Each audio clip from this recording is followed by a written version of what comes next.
Hello everyone, and welcome back to a brand new One Piece chapter review. Now before I go any further, I just want to say thanks to everyone that has supported me. I just hit 1,000 subscribers and I just feel blown away by the amount of support everyone has been giving me. You know, when I was first starting off and everything, I really had some problems with, are people actually going to like my content? Am I going to be able to make good enough videos to actually grow? It also didn't help that, you know, these people were making these theories that literally changed how people viewed the story. But the more I do this, the more I realize that not everybody has to be like that, you know? I'm just here for the discussions. There are some really crazy theories coming, by the way. I'm not the best at making theories, but I definitely have something cooking up. If you guys do like the video, please like it, subscribe, and turn on post notifications. It only takes a few seconds and it makes a massive difference. The first thing I want to know about the chapter is the cover story. This chapter is called Two Peas in the Pod, and I'll touch on the title a little bit later, but we have the queen herself, Vivi, on the cover page with Karoo. Nothing really to say here, except for Vivi can get the dick. Starting off the chapter, it picks up right after Zoro and Sanji attack Queen and King, and there's a lot of dust. You know, they made a lot of dust when they attacked and everything, and I really like that Chopper, you know, is actually talking about his medicine and everything. I absolutely love it whenever Oda lets the Straw Hats talk about whatever they're specialized in, you know, Sanji with the cooking, Zoro with training / swordsmanship, Frankie with building things and upgrading his tech and everything. And oh my goodness, the amount of memes that were made with this King panel is hilarious.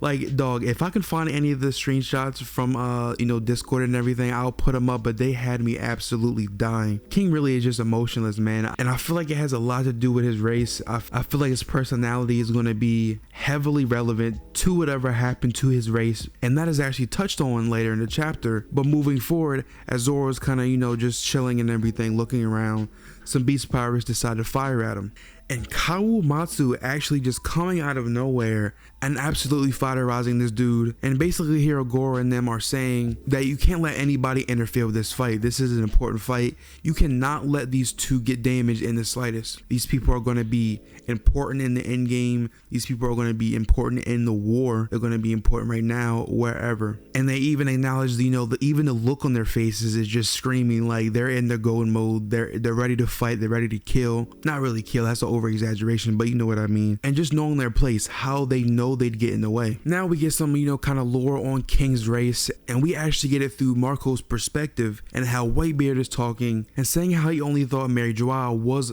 and how he thought Mary Joao was the only thing that was at the red line, above it more specifically. And Whitebeard's talking about how in the distant past, when gods actually used to live up there. Now this is crazy. I didn't think King's race would have this much relevance, but this theory about King's race and the sun god Nika being possibly connected, them being one and the same or something, is actually looking like it's pretty plausible at this point. All the way back in Marineford, when we get the flashback, he's saying how he wants family. His crew just laughs at him, you know. And then we get Marco being like, you still believe that crap, Pops? Whitebeard really needs to trade his crew. Like, he needs to make all of his crew just some free agents. Like, they aren't anything, bro. Nah, but then we get Marco kind of zoning out, and he was about to get hit with something, and Izu actually, you know, has to come in and carry him away.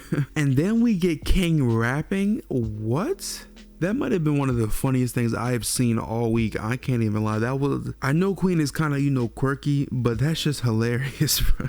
And after he's rapped, he gets ready to charge up beams of fire at Sanji and Zoro. And this is really interesting because Sanji is actually noting that the raid suit is making his body feel weird. I don't know what the heck that is. I feel like this reveal is going to be really cool because it's kind of coming out of left field, but on the same note, it makes sense since just like his connection to Whole Cake Island, it wasn't something that was touched on a lot in the beginning, but it was foreshadowed a lot. So there's a lot of room to just go crazy with this. I feel like Oda definitely won't disappoint with this. Then we see King unsheathing his sword, getting ready to swing at Sanji, and even as they're arguing, Zoro making a joke about his eyebrows, he's still on guard and still ready to block King's attack no matter what. He blocks it and Queen tries to go for a sneak attack on Zoro, but he's occupied with King and Sanji steps in for him. And this is actually insane because throughout this whole story, we always thought that, you know, the Diable Jambe and everything was just friction, but now it's seeming like it has new importance. And Sanji, you know, saying how he's a regular human just like his siblings, and this is kind of suspicious to me. Like, I feel like he kind of knows something is either up or he actually knows what exactly it is. Maybe he has some memories that, you know, were never touched on a Whole Cake Island. And we actually get the name drop for King's race. It's seems like. You know, Queen saying, "Are you stupid? What kind of human can burst into flames? It's not like you are a Lunarian." And I don't know how exactly the timelines work out, but a little theory that I had is that the world government actually keeps some of the DNA for the science teams of all the races they exterminate if they do happen to come across, you know, a non-human race. And then the whole Mads thing with Vegapunk happened, and they have access to a whole new tech that they didn't have, just a whole bunch of resources that they wouldn't normally have. During the time skip, we see Frankie, and he gets to learn about Vegapunk a little bit, and saying how he had all these crazy designs and blueprints for inventions, but never in his life would he ever have enough money or resources to build these things until Mads came along, consisting of Vegapunk, Queen, Judge, and Caesar. So it's possible that they have some of these races' DNAs, and I feel like this is really cool because it just shows the absolute craziness of the world government. If this is the case, if they held some of the, you know, the DNA and kind of, you know, preserved it over the years, because this race has probably been, you know, extinct for a long time, the way Big Mom was talking about it. And another interesting fact about this panel is that this, I'm pretty sure, is the first opponent to use armament haki against Sanji. It's not the only fun fact about this panel. The second one is that Queen just told the biggest lie anyone has ever heard in the story. And with how little reaction King gives to basically everything, he was actually focused on the word Lunarian. Lunarian? I don't know. I'm going with Lunarian. And Zoro tries to catch him off guard, but he blocks it, and he has some weird comb, and he blocks it, and I guess King's sword ate a devil fruit. This will make kind of, you know, some sense since the whole Queen Mads thing. Vegapunk is the one to make devil fruits, you know, go into swords and weapons and everything. But despite having that sword, he actually uses his comb sword to snatch the two swords out of Zoro's hand, and he tries to Roy Jones Jr. Zoro. In the next panel, he's talking about how he doesn't understand why people will go with such traditional tactics in terms of fighting. He is ready to fight dirty. You remember in Whole Cake Island when Luffy was fighting Katakuri, and he was basically like, you know, I can't fault you for stabbing me even though your sister did, you know, paralyze me, because pirates are going to be pirates at the end of the day, and they're going to fight how they're going to fight. And Zoro actually blocking this punch with the sword in his mouth. Net game is crazy, pause. And man, on Twitter, this panel sparks so much discussion, bro. Zoro says, "Yeah, I guess you have a point. You never claimed to be a swordsman after all. Have it your way. Just remember, when it comes down to it, I might be willing to bite through your throat too. I can't afford to lose here." Somebody asked me, because people were, you know, throwing Shanks into the equation with the whole Shanks and Mihawk thing. The terms pure swordsman, the terms, you know, half swordsman, dual fighter were being thrown around. The crazy thing about this, you know, this has been reverberated multiple times throughout the story, but I think just because it is such an important fight right now, and it's in the middle of one of the biggest arcs in the series, that, you know, it just made everything 10 times worse than the other panels. The way I interpreted it was, King does not show honor. He'd never seen the use in that. He will do absolutely anything to try and get out of a situation and win the battle. And I think through Zoro's eyes, he is saying that he doesn't really see him as a swordsman necessarily because he is fighting dirty. I don't think he sees King as one of those people he has to necessarily pass to become the world's strongest swordsman, aka, you know, whatever you want to call it, because he fights dirty. I think from the simplest definition, King is a swordsman, but what differentiates a swordsman to someone like King for Zoro is how you fight in terms of the way you carry yourself. This ties back into his Mihawk fight, how instead of taking the slash to his back, he turns around and gets cut on his chest. He doesn't fight without honor. He doesn't fight without pride. And I think he's basically saying that the difference between him and King would be, if King was in the situation with Mihawk, King would throw sand in your eyes. He would do anything to beat you. He will bite you. He will panic. He will do anything. And as for the people comparing it to Shanks or whatever, I don't really see how you can compare it to Shanks, because I do think Zoro is referring to how King fights dirty. Because back in, you know, an earlier arc, he fought a swordsman that called himself a swordsman. He didn't have anything to say about him calling himself a swordsman, and he breathed fire on him. But that person wasn't playing dirty. He wasn't trying to do things like take swords away from him or anything. This kind of plays into the whole, you know, agenda stuff. I don't really play into it. I just go by what I see, and I do not think he's talking about anything other than how he fights, you know, so dirtily. And if you do want to relate this to Shanks, you can, but you have to acknowledge, by trying to to connect this with Shanks in any way, we'll kind of say you're saying that Shanks will fight dirty against anybody he fights. Isn't really a bad thing inherently, but you know how people are. But moving on, we get Kawamatsu, and he's basically saying how when Hiyori offered Zoro Enma, he didn't really say it much because he kind of recognized Zoro as looking like Ushimaru. And now, woo, the video I did on if Zoro is going to back to the roof or fighting Kaido again, Zoro killing Kaido. Nah, but in my Zoro video I did, you know, a week ago or so, I was talking about how some of this is being left unsettled, and I think it's for a reason. And part of it was revealed, not very much. Obviously, we're gonna, you know, probably get more and more as we go on. And we finally see Ushimaru Shimotsuki. We don't get much of him. We do get a little bit more detail than when we first seen him, but he looks absolutely raw. And this is a new reveal that he was actually a direct descendant of RYUMA. Now, the way they are talking about this and relating him to probably one of the strongest swordsmen to ever live, this dude has to be a beast. I want to kind of break this timeline down for everyone because it is something that not everybody has caught. Like literally only my friend had caught it in our whole group of friends, and he shared it with me and said that I could use it for a video. He said he didn't need a shout out, but I will shout him out. That's the homie Sal, you know what I'm saying? Shout out Sal, Anime Talk Barry on Twitter.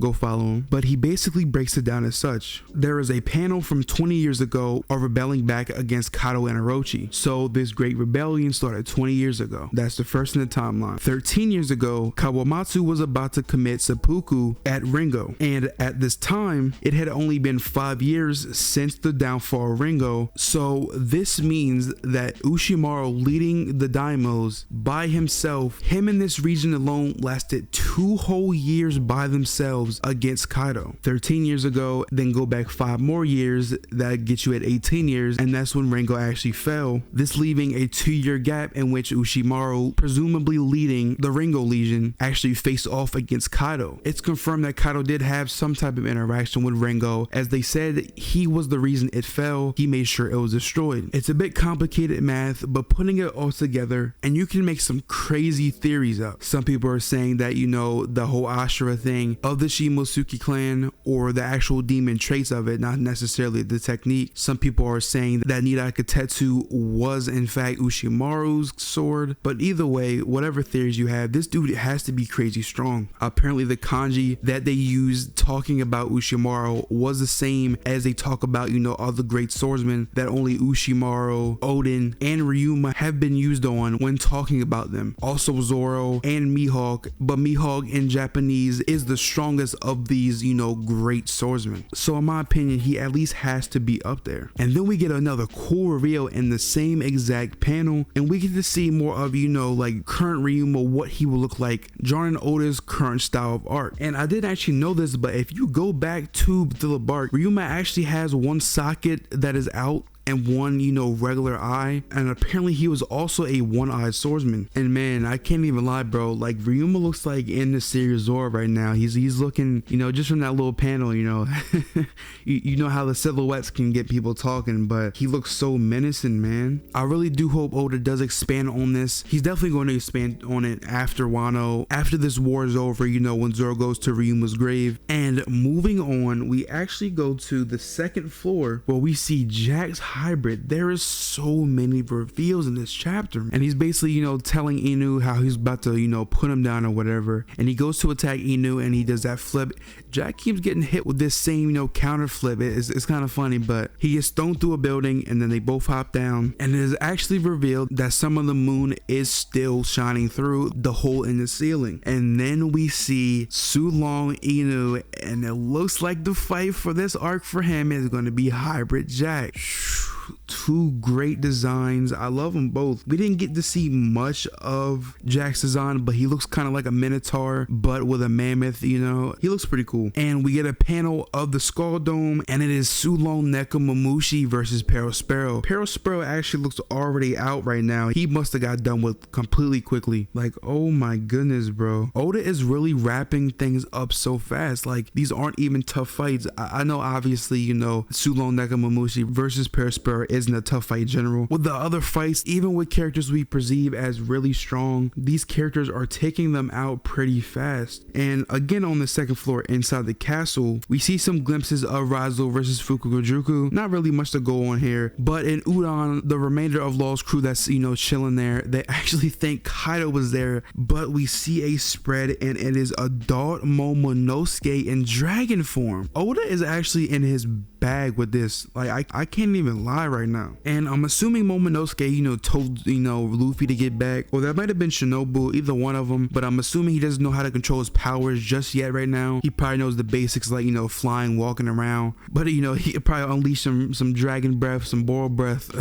just randomly sometimes. But man, he looks so dope. He looks exactly like Kaido. Like, Vegapunk really snapped on his devil fruit. The fact that he can actually make, you know, these artificial devil fruits feel so real and look so real is just amazing to me. And we get, you know, a little arm shot of adult Momonosuke. He looks kind of ripped, you know. He looking a little bulky right now, you know what I'm saying? He's been hitting the weights. And Shinobu was crying while holding on to him and saying how he looks like, and we all know what finishes the sentence. This man is gonna look like Odin. He's gonna have everybody crying when he comes back. I hope Oda doesn't actually, you know, make him look exactly like it. I know he's gonna stand with adult Momo's design either way, so I'm not really worried about it. But we see Luffy and Momonosuke's face side by side, and he's saying, "Momo, let's go. Take me back to Wano." So he is ready to fight Kaido again, and Momonosuke is ready to fly him there. This was an amazing chapter. This is probably my favorite chapter since maybe, you know, 1010 or something like that. So many reveals, so many setups, and I can't even predict what's going to happen next chapter. I'm assuming Luffy is going to, you know, fly up to Kaido, or at least head there. You know, they're going to stretch it out. You know, it may take a couple minutes, so, you know, a minute in One Piece time is like a whole chapter.